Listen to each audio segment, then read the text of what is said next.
Do you respect women? Absolutely. Why wouldn't I? Do you think that 18, 19-year-old women are more attractive than 25-year-old women? I think there's attractive people.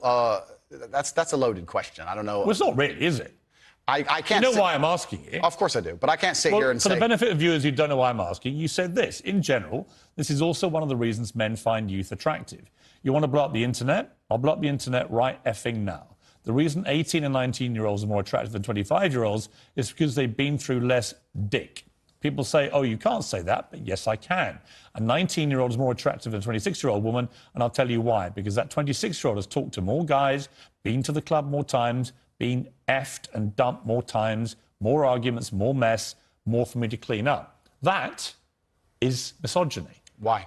Because you are encouraging a mindset about 25-year-old women that makes them sound out to be infinitely less desirable than 18, 19-year-olds, and having effectively been having too much sex to be taken in a more respectful way. Well, firstly, even if that was the case, that wouldn't be misogyny. But what did you mean by what you said? That's not misogyny because it's not anti-women. I'm saying that an 18 or a 19-year-old woman would be more desirable. Pretty anti-25-year-old woman. Anti-25-year-old women we can argue, but not misogyny. Well, that's misogyny then, isn't it? No, it's not. Well, being anti any woman at all is misogyny. Not when I'm saying that women are beautiful and attractive at a certain age and saying the age. You're saying 18, 19-year-olds are more attractive than 25. Well, than ageist perhaps, but misogynistic absolutely Is that not. But you just accepted it was misogyny. No, I didn't. You said it was misogyny. I'm telling you, no, it's not. If a 26-year-old woman is watching this and has heard those comments, yeah, would you just say to her, look, I'm sorry, I shouldn't have said that? No, I won't.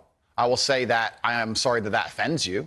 However, there's a large contingent of the world. That doesn't mean you're sorry. No, I'm not sorry. That's the point I'm making. I'm sorry if that offends you. However, there's a large contingent of the world that believe that, and I was mediating for a conversation. Parts of the world that believe that about 26-year-old women are parts of the world where women are not allowed out on their own. That's a conversation. They have to wear full burqas. Well, that's a conversation. They're not allowed to drive cars. That's nothing to do with me. But is that the kind of world for a woman that you? I was mediating a conversation. No, I'm asking you what you think.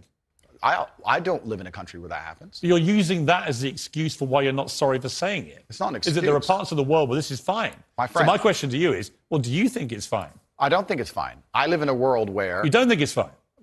The reason This isn't that hard, Andrew. You can simply say, Piers, you know what? With the benefit of hindsight, I wish I hadn't said it like that. And if a 26-year-old woman's watching, I'm sorry I said that, because that actually is blatantly misogynist. And even though that's a view held by other parts of the world, it's not a view I share. Now, I would respect you more if you said that than if you try and say, well, it's said in other parts of the world, so I'm not sorry. I think that doesn't tell me what you think. Then you need to understand why my content existed in the first place. My content existed because I tried my very hardest to be an absolute and utter realist, especially with uncomfortable truths.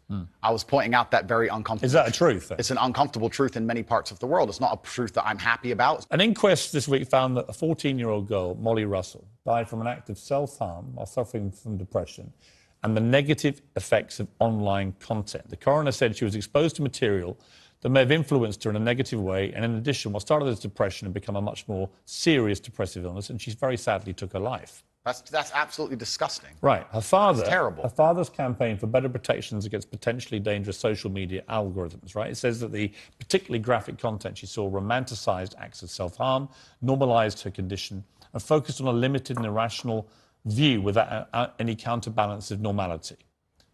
First of all, what is your response to that? Nothing to do with you. That's the first thing. Yeah, it is nothing to do with me.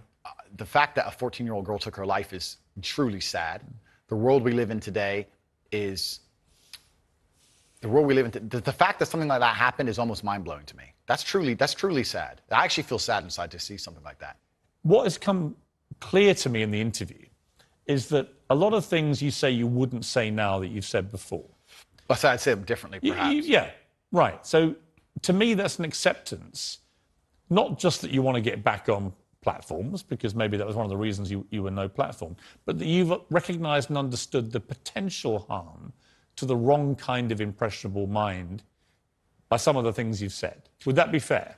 I think that's 80% fair. I recognise and understand that with massive fame, you have to be more careful about being misconstrued. Like I said earlier, 1% of people misunderstanding you doesn't matter with a small audience. It matters with a very large audience. With power comes responsibility. I still believe the things I say. I do not want to be a negative force for the world. I also understand that I am a man who's lived a very difficult, nuanced life, and I am capable of making nuanced points that may be misunderstood by teenagers. However, that can be said about anybody and everything. Every opinion online can be misunderstood by children. Trying to protect children from the internet is a very interesting subject in and of itself, because I would argue that 80% of the content on the internet can be negative or detrimental to a young mind that doesn't understand the world.